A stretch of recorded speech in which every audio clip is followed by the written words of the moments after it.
You're always there, wanting the best for me. When you smile, you make my life worthwhile. You make me whole again, living in shadows then. Just wait a little while, you can bring back my smile. You are the reason we are here, we need you with us, and to guide us again without fear. You are the reason, you are the reason. Hello, hello, hello. Gosh, that shorter intro just threw me.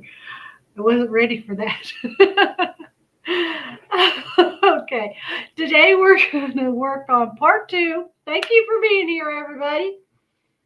We're going to work on part 2 of Chris and Katie Left Clues about Sebastian Rogers. I can't get comfortable. I've been sitting in this chair all day except when I took CJ to the eye doctor. Okay, first things first is our disclaimer, our Fair Use Act, writings on the wall, and then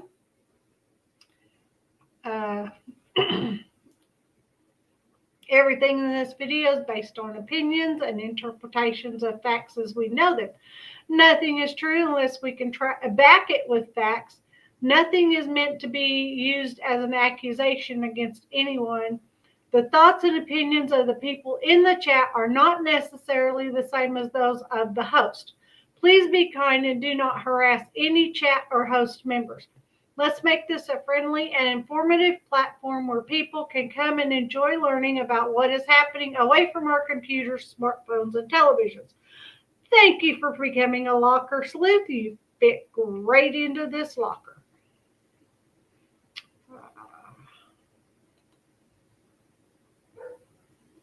Okay. Now that we got that out of the way, I have to turn on a little bit of music because I'm going to be using some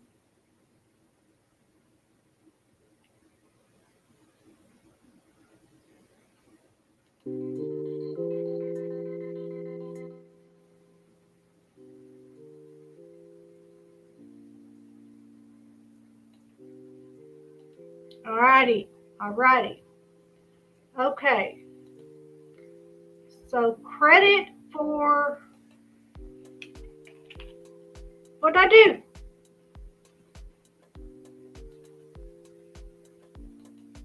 That's weird.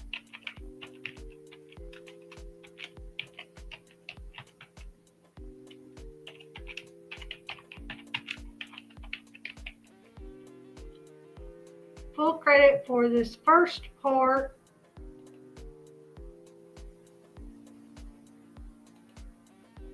goes to Nancy Grace. And I've been sat at this computer all day and haven't yawned one time. Okay. We're going to go over just part of the Nancy Grace interview.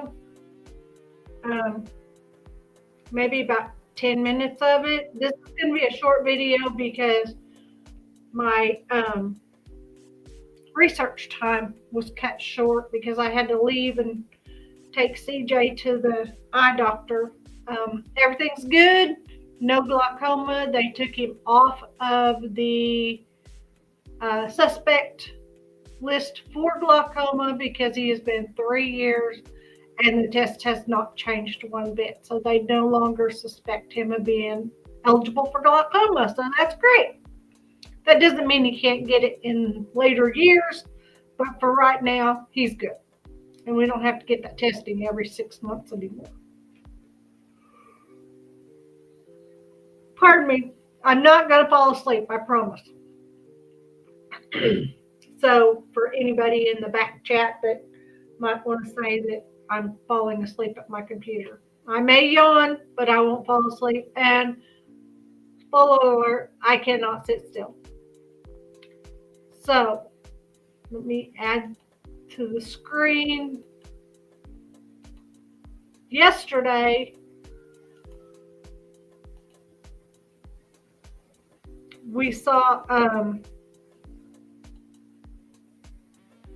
a lot of clues about,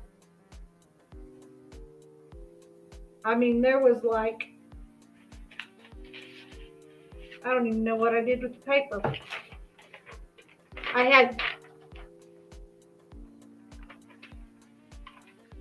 What happened? I hope it plays when I hit play. I had this many clues written down. Today, I have half as many. So, let's hope this will play. Let me remove it from screen. And then, that's really weird. I don't know why it did that. And Mr. Proudfoot, when did you leave town? Early February. Okay. In this first clue,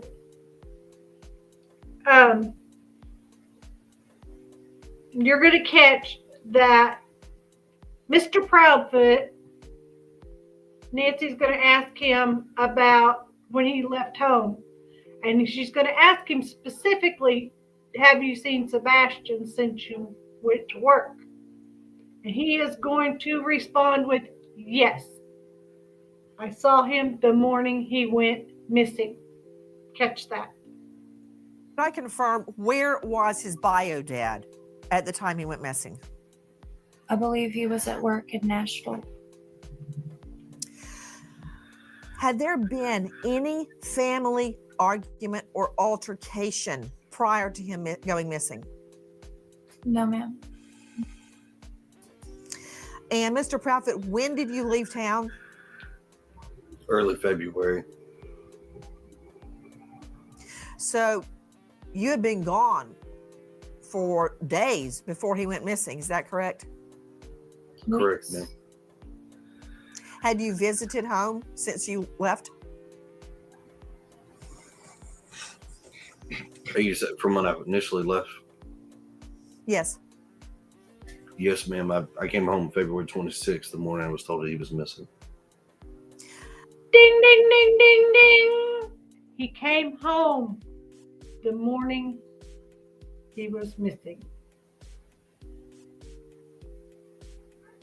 Okay. From the time that you left for the job in Memphis to February 26th, did you visit the home? Yes, ma'am. When? I was home. I can't give exact dates. He's backpedaling. He's backpedaling. Enforcement has told me not to provide exact dates, but I had been home multiple times prior to February. And then I left early February and then didn't come back till February 26th, the morning he was missing. That's twice he said it. Came back February 26th, the morning he was missing. Twice he said that. Does anybody else see that as a clue? Or am I the only one? Okay.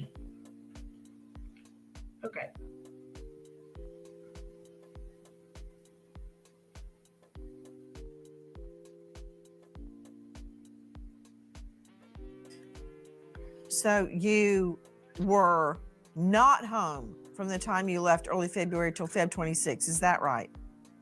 Correct, ma'am. Where were you living in Memphis?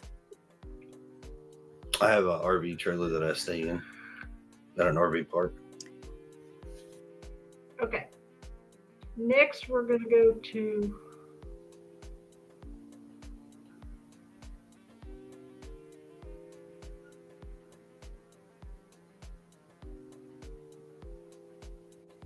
okay. Now, in this clip, she's going to ask, who called 911? We already all know the answer to that, but let's listen. Question: who called 911? I did. You did. Yes, What ma'am. time? Okay, what time was 911 called? We already know that he left a text message and a voicemail on Seth's phone at 6:22. Okay? Because Seth said later that when he got in his truck after he got off work, there was a missed call and a text message at 6:22 from Chris. 911, call ASAP, whatever. So, yes, Manda Panda, it does definitely sound suspicious. So now he's going to tell Nancy Grace what time he called 911. Now we all know also that he never called 911. 911 was never called.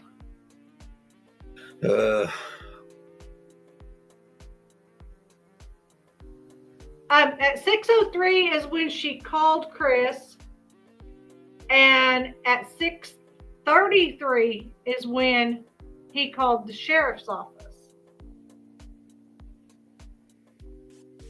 Without looking at a call log, I can't give you the exact time, but on or about 6:20. And had you guys been talking on the phone before 6 a.m. or did you initially call Mr. Proudfoot at the time you realized Sebastian was gone?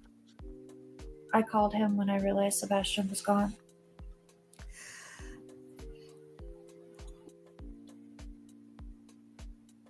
That's looks like a clue to me. He doesn't know what time his day started. Okay, now next we're going to go to 2452.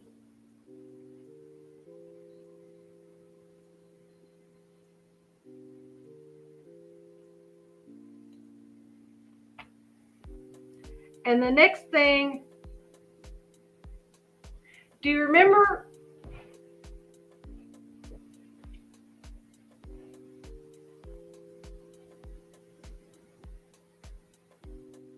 Okay, this is the first time some of us will be hearing about this. But it's going to be a clue. We'll hear about it again. I've got a question for you. Yes, I want to find out about Mr. Proudfoot hitting Sebastian with a belt. What happened? That was actually several years ago, and it To was Mr. Proudfoot, to Mr. Proudfoot, to Mr. Proudfoot. Yes, Mr. ma'am. Proudfoot, what happened? Oh, I'm sorry. I misunderstood. I thought you were asking Katie. Sebastian had gotten in trouble. He got caught lying. And I had asked him, I said, hey, you got to have a punishment for this. He says, yes, sir. And I said, okay. So I gave him a swat with a belt on his buttocks on the outside of his clothes. One swat. What did he lie about? Honestly, I don't remember at the time, but it was probably something dealing with school because that's majority where his issues lie. Did he have other issues at school? Some behavioral stuff, but nothing too crazy. What kind of behavioral stuff? He has a hard time. He's like awkwardly socially like blending in with students. So it's a little, he's trying to figure out how to do it, but respecting people's space. He gets a little too close. And then kids don't really accept that too much. So it kind of causes an issue. But he'll not stop and he continues on. So then it causes an issue. And instead of being honest about it, he'll lie like, no, I didn't. Okay, Sebastian. We're lying about doing Was work. that the first time Was that the first time you had ever hit him with a belt? Yes, ma'am. The one and only time, actually. Did you catch that? The one and only time.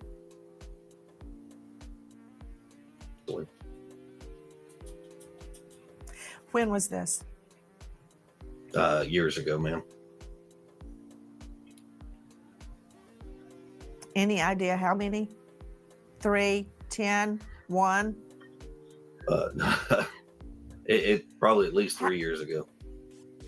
I don't understand how that turned into a CPS or Child Protective Services complaint.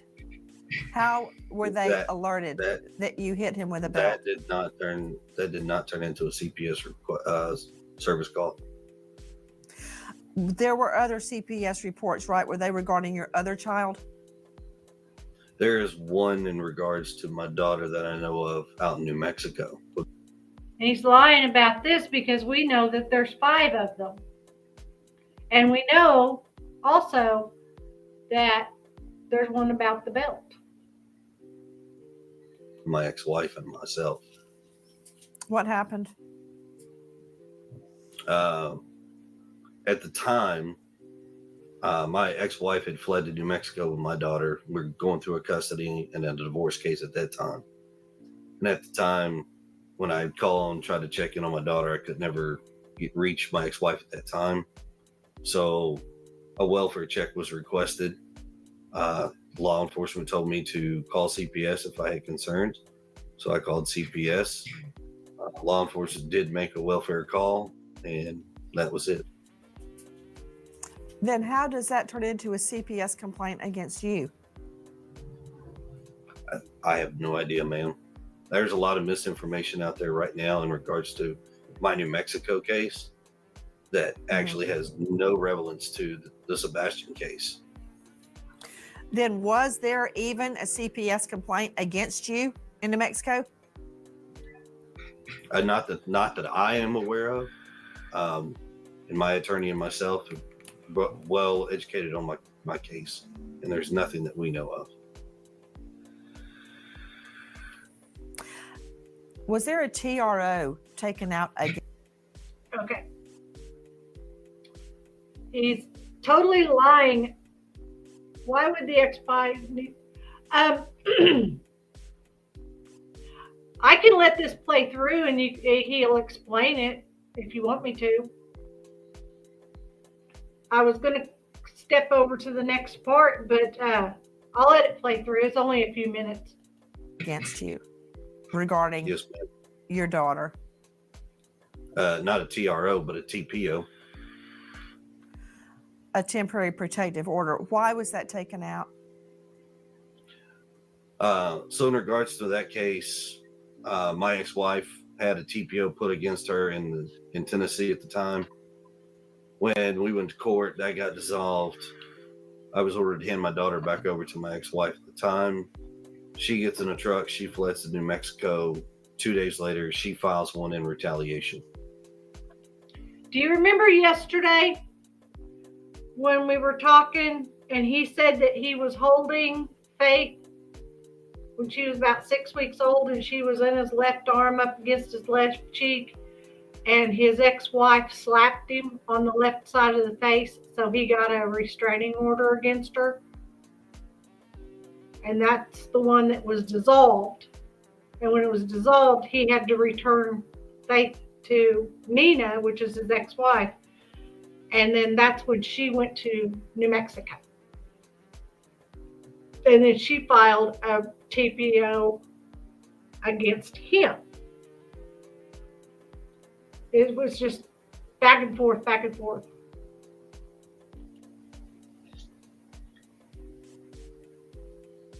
Is it still in place?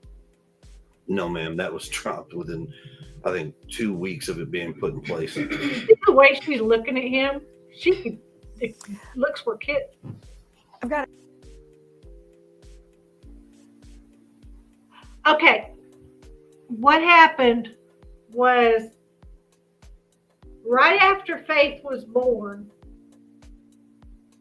Chris convinced her to move to Tennessee where his mom and stepdad could help take care of Faith and the other two kids while Nina, because Faith has two older children from a previous marriage, so Nina could work. And while Nina was working, one of Chris's stepsisters was taking care of the older two children, and Chris's mom was taking care of Faith, which is what they wanted all along. Chris's mom wanted to take Faith away from Nina. So then the oldest sister got sick with an upper respiratory problem, and she ended up in the hospital for like a week. While she was in the hospital, Chris's mom got a order of protection or tried to file for custody of Faith on abandonment. So tried to get custody of Faith away from Nina because saying that she had abandoned her daughter for almost a week, when in fact she was at the hospital with her other daughter. So they tried to get that done, and then when she got out, she got the two older kids. The sister brought the two older kids to her apartment, and then the next knock on the door she thought was going to be them bringing Faith back, and it was Chris's mom's best friend who's an attorney, and she said, "You've been served," and they served her with papers, custody papers.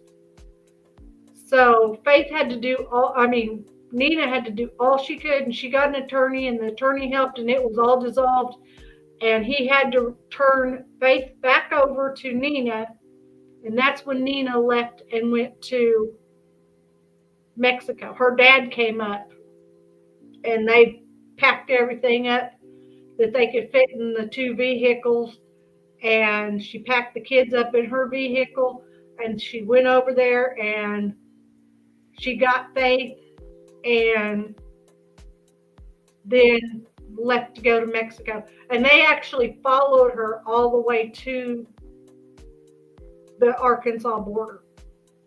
They didn't stop between Tennessee and Mexico, but they actually followed her on the highway all the way to the Arkansas border. And then when she got there, she filed a TPO against Chris. And I think in that situation, I'd have done the same thing.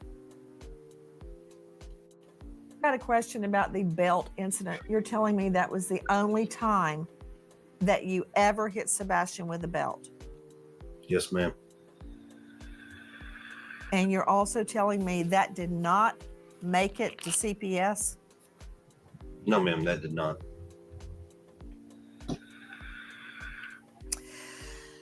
Question. Yes, ma'am. Regarding Faith's furniture. Okay, this Yes. isn't important. I'm going to go to 32.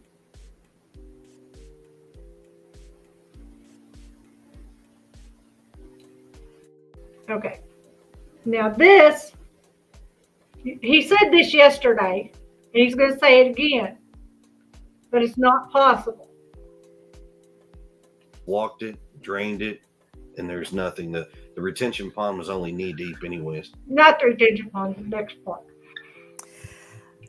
On one occasion, Mr. Proudfoot, you stated that you and Mrs. Proudfoot have been, quote, vetted and cleared of foul play. That was stated on Chronicles of Olivia. Is that true? What do you mean by that? Yes.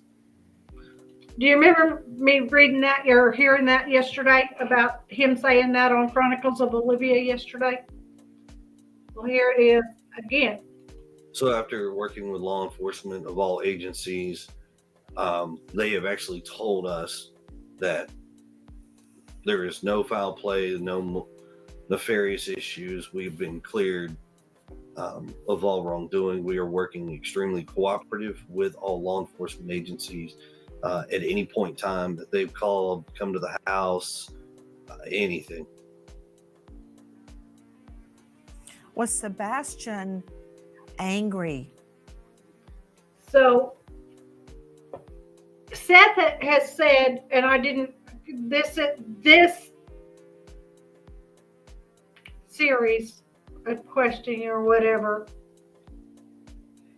isn't about Seth, or I could have linked the video. But Seth said in one of his first videos, we can't be cleared, none of us can be cleared until the case is solved. So how could Chris be sitting there saying they've been cleared when they can't be cleared because the case isn't solved?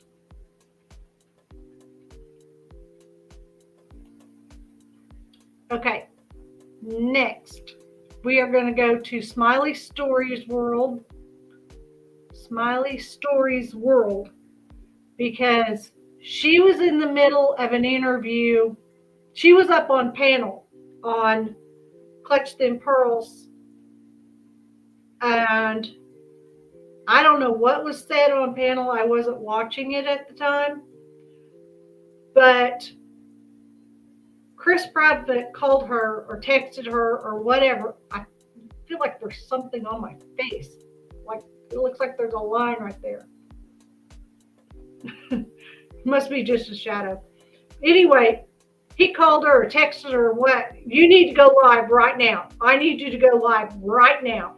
So she had to, she actually told Justin she needed to use the restroom and excused herself from panel and went and hurried up and got a live started just so that Chris and Katie could call in, or Chris could call in, or however it worked.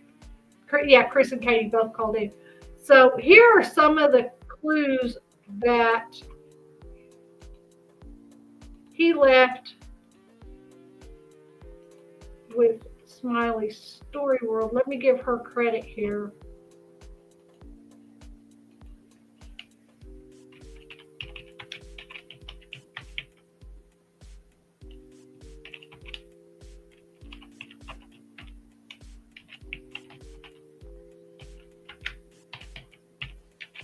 The links are in the description.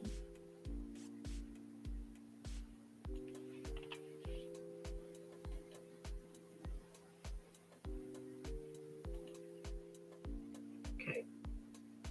Questions come up a couple of times, and I don't mean to be rude. I'm just going to ask that. I have saw it like.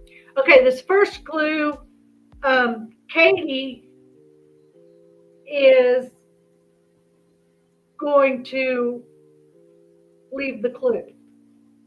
See if you can catch it. Do y'all? Do you not call her y'all's daughter, since y'all call him y'all's son? We do, and a lot of people are reading into it. Not It's this just part. how we talk.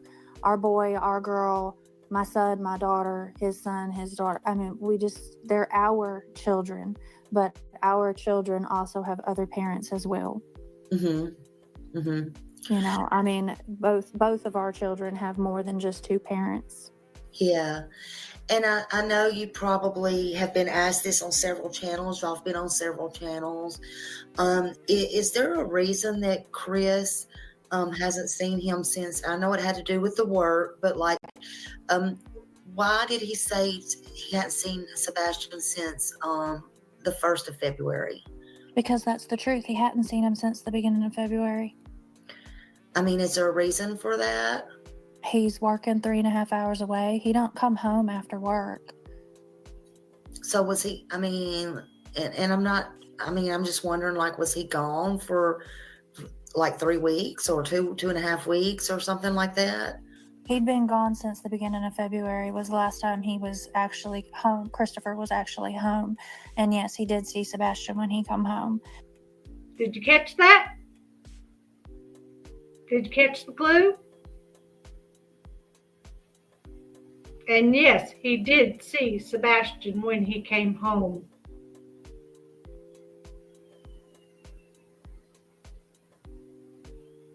Isn't that what Chris said to Nancy Grace?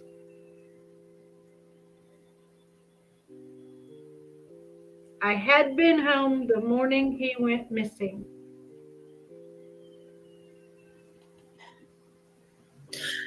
Okay. It's, it's just part of it when you work away, you see each other when Yeah. you can, but he doesn't. It's a lot to travel back and forth all the time. Like, that's not a trip that you can make, to and from every day by any means. Oh, I get that. That's not something you want to do every day. That would take up your whole time. But did he never come home on the weekends, like when you had Sebastian or anything like that? Well, yeah, that's why he saw him in the beginning of February, but it wasn't every weekend. Okay. Because he works on weekends too a lot, so he can't just come home every weekend. But when he can, he does. He comes home and sees him. Yeah. They have a pretty good relationship.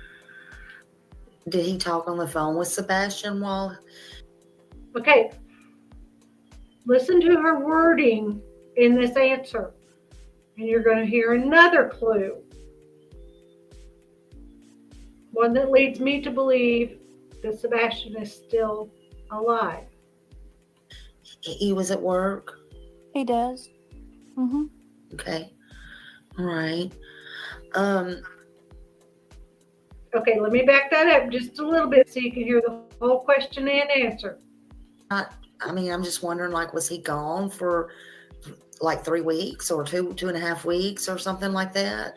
He'd been gone since the beginning of February was the last time he was actually home. Christopher was actually home. And yes, he did see Sebastian when he come home. Okay.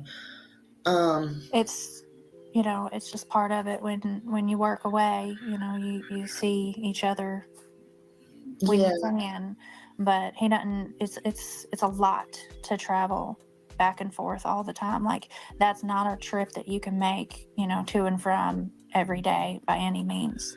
Oh, I get that. That's not something you want to do every day. That would take up your whole time. But did he never come home on the weekends, like when you had Sebastian or anything like that? Well, yeah, that's why he saw him in the beginning of February, but it wasn't every weekend. Okay.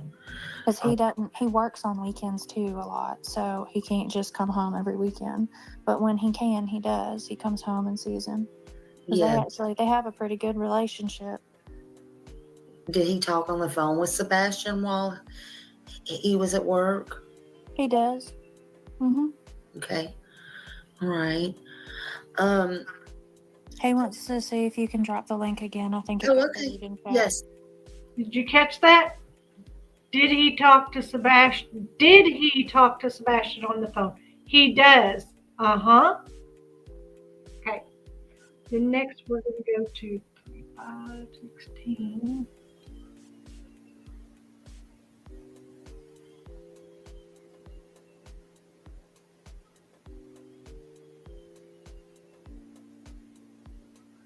Okay, I have to go.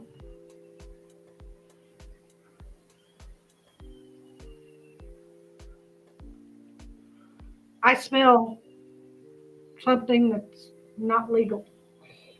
Somebody outside must be smoking something. So, I had to go just a little bit before, but she's going to come in and say something about Seth in a minute, and you're going to hear Chris completely lose his baloney. I'm telling you, he is going to just and then his clue's going to be in there.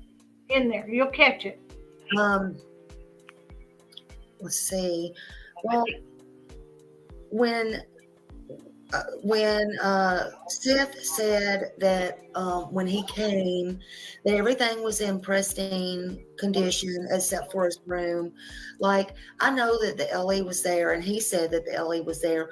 Well, what did he mean by that? Was that just the bed was unmade, or where you looked under things, or was it what did he mean by that?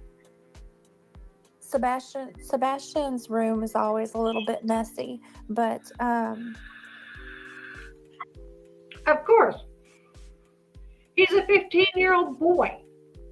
his room is going to be messy. Even more so with all the people coming in, all the law enforcement coming in and looking through things, me looking through things, like everybody was searching everything. So I have a question then real quick. So Yeah. you're asking that question, is that because there's somebody's trying to insinuate that we tried to cover something up because the house was clean? This is part 1. Or No. and please understand why I'm asking that question, because whether my house is dirty or clean really doesn't matter. But okay, I'm just trying to understand this. Okay, well, I'll explain it to you. It's because I have a son that is autistic. He's 28 now, but I know it's all different types of children on the autism spectrum, but they like stuff in order. And so I was just wondering, like, I was just trying to think back, and I'm just wondering, like, what did Seth mean by that? Like, was it just because the bed was messed up? And then I know the cop, like doing these cases and stuff, I know the cops.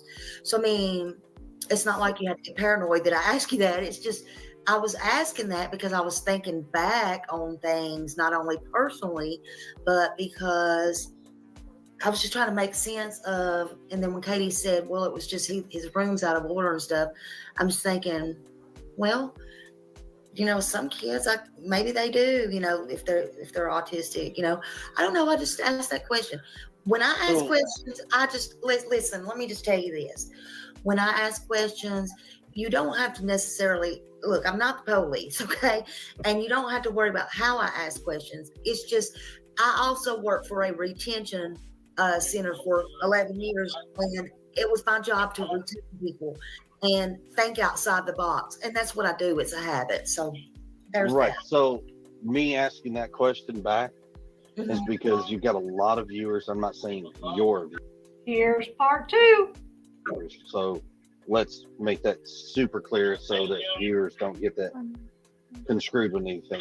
But there's so many people out there with their insinuations, and because you asked that question, it would not surprise me to see a comment, well, that's because they cleaned the house before the cops got there. Trust me. Nobody has said that I have seen in the whole time I've been, since August, I've gone back and watched earlier videos from the beginning. Nothing I have seen, nobody has said that I've seen that they cleaned the house before law enforcement got there. I didn't see that anywhere. We have seen it all, heard it all. People are putting stuff out there that is completely obtuse. I don't think he knows what that from means. the truth, and it is ridiculous. Yeah. That's why I asked that question. Yeah. Well, you can ask me anything you want. I mean, I don't mind explaining why I asked. I just don't want you to think I'm asking things in nefarious ways. I'm just simply asking. I'm trying to think, because I have been sitting here thinking for days, and I have my own things, and sometimes they have not been good. I'll just be straight up honest with you, because I'm not going to be fake and try to hide anything or whatever. Okay. Now, the last clue that I was able to get today before I ran out of time, because I had to work on my, I made the new intro that y'all saw that was only a minute long, and then apparently I didn't save it right, so it took me a while to get it into my StreamYard, but I finally figured it out. So we're going to go to the last clue, which is that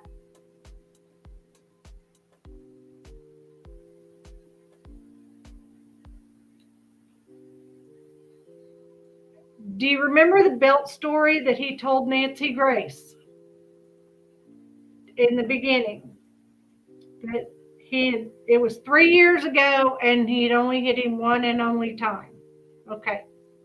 And this is probably going to come up later again, but not today, but later again, because I've heard another interview about it. And I think outside the box, and I will keep his name and everything out. Well, if you don't mind me, so I don't know how to say this any other way, and please forgive me because it's going to You're sound fine. like Say it. Say well, it. it's going to sound very jerkish, but I don't want softball questions. People wanted to ask me the hard questions. By golly, let's get these hard questions out. Sorry, but I just. Well, let me start. Okay. Have you ever had? Poor Smiley. She does not want to make him mad to where he's going to jump off a panel and not talk to her anymore. So she's trying her hardest to ask these questions in a very polite manner and get the words out. CPS called on you before? Yes. Okay. And you don't have to go into it elaborate or anything like that. I just, that was the question that I had. And that happens, sometimes, especially when you have a child who is, has special needs and stuff. That's hard. I've had it. Well, I'll be honest with you. I've had CPS called on me in 2 states, New Mexico and Tennessee. And did that include with Sebastian? Tennessee was Sebastian, yes, ma'am. Okay. And in fact, Sebastian here, like I said, I got nothing to hide. So Sebastian went to school one day because we were at the house. He got in trouble. He didn't have a belt on. I was like, "Where's your belt?" And got it. Whack. Kind of got him. So he goes to school and he tells the teacher. They're mandatory reporters. So the teacher reports it. That afternoon, CPS shows up to the house while we're actually sitting down to eat dinner. Now, mind you, 15-year-old child, he's not real happy because he's in. Ding, ding, ding, ding. Sebastian was 15 years old when he went missing. He turned 15 in December, went missing in February. He told Nancy Grace it was 3 years ago. And it was over a lie he told about a kid at school.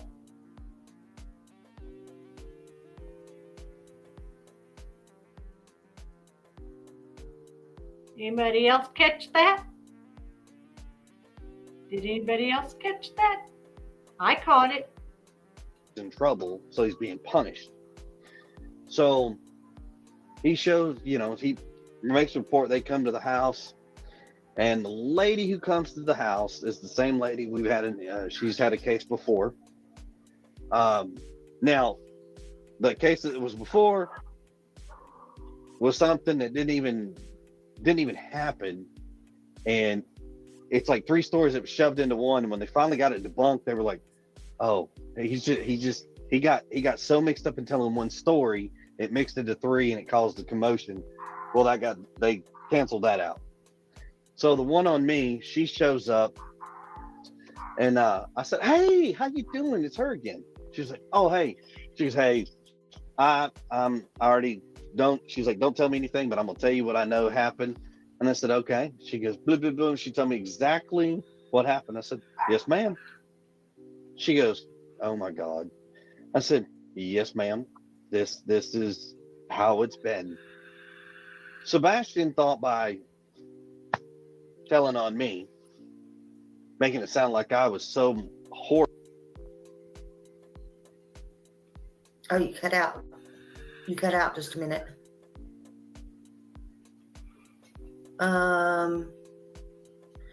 You cut out. Oh, there you go. Okay. That I was going to get in trouble over something stupid. And I was like, "No, Sebastian, you got punished, man. You got punished." And he was like, but, and I was like, "You got punished." And the lady took him outside. She goes, "Sebastian, just because you get in trouble and you get punished, you need to understand when you go and you say things about people and you lie and you fabricate things and you make it sound worse than what it is." How does he know what she said? If she took Sebastian away from his parents to talk to him, she took him outside so that he was away from his parents. His parents should not have been able to hear what she said.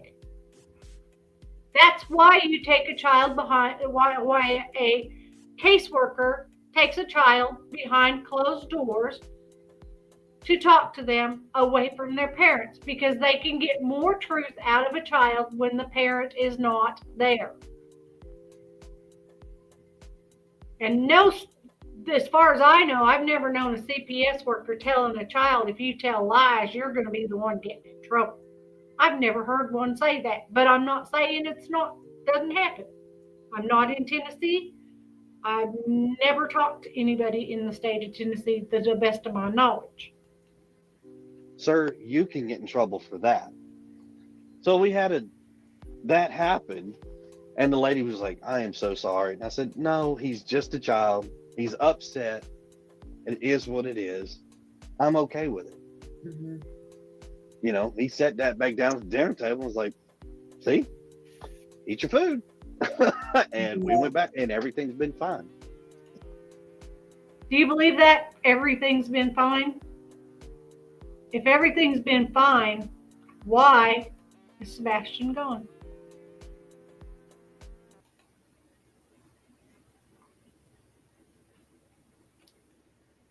Tomorrow, I'm going to start with, he talked to Smiley in this interview. Well, the next day, he talked to Terry Lynn from another channel on her channel. So tomorrow I'm going to start with what he talked to Terry Lynn about, because I haven't heard that interview. Are you getting a picture of Chris Proudfoot yet? Do you think he's leaving clues in what he's saying, him and Katie? Because several times between yesterday and today both, we have heard that Chris Proudfoot saw Sebastian the morning he went missing. Verbatim, the morning he went missing. 1:30, 1:45 in the afternoon is not the morning. And how did he see him at 1:30, 1:45 in the afternoon? If he had seen them, law enforcement would have seen him. Seth would have seen him. That's a clue. That's a clue. All right, guys. Thank you for being here. Do something nice for someone, even if it's just be the reason they smile today, and enjoy the rest of your evening. I'll see you tomorrow. Get lockered.